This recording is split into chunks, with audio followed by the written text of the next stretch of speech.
Hey, it's Jacob. Every day we bring you the best videos around, and today we are looking at some shocking portraits, eating sushi the right way. This is the best way. And visiting Comic-Con Dubai. This is the strangest costume I've ever seen!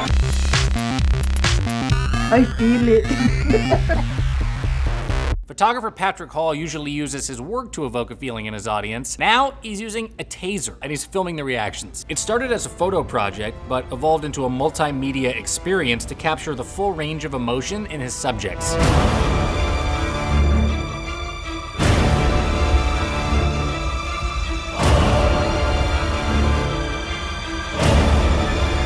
I cannot believe that people volunteered to do this. Head over to his channel to see the extended cut and to see the reaction of the people doing the tasing. I love my food baby. I'm gonna name him Dominic. Do you love sushi? Well, sadly you're about to discover, just like I did, that you've been doing it all wrong. The latest from Munchies has Tokyo sushi expert Yasuda teaching us the do's and don'ts of eating sushi. And I'm a little bit embarrassed. Use a finger to hold just the seaweed side and the soy sauce onto the one side of the rice portion. Just a touch, enough. Don't shaking. Don't shake it. Shaking, this is just for the finish at the men's room.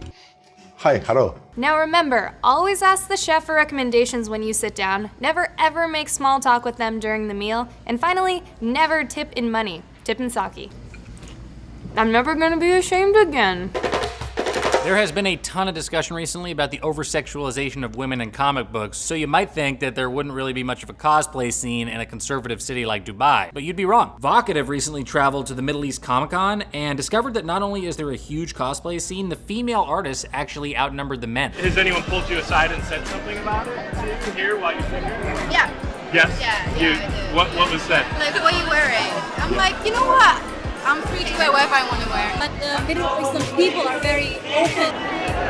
It's just that the notion that, okay, it's Middle East and it's conservative, but I don't think so. You can see the people here. Vocativ's a really cool channel. They got a lot of news that you won't find anywhere else. Do yourself a favor, go subscribe. In the US, over 130 Native American languages are dying away, including WUKCHUMNI. But Marie Wilcox, the last remaining speaker, is doing something about it. With just under 200 people left in her nation, she wrote the only known dictionary, and then decided it wasn't enough. Lake, ocean, sea, Paasi. Paasi my dukchin. Me and my grandson are trying to record our dictionary. The whole dictionary took me about 7 years.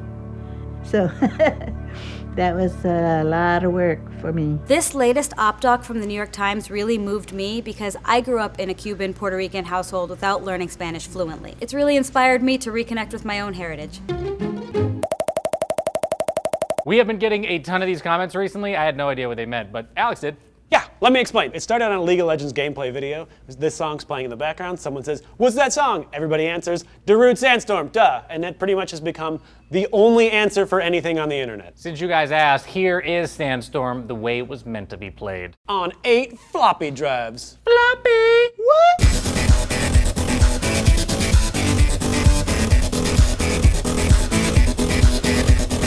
This guy uses a special software to coordinate the motors on these old floppy drives to make sweet, sweet music. He's been doing this for almost 3 years. So now you know. Whenever someone asks you a question, the answer's always Darude Sandstorm. But what if I... Darude Sandstorm. Okay.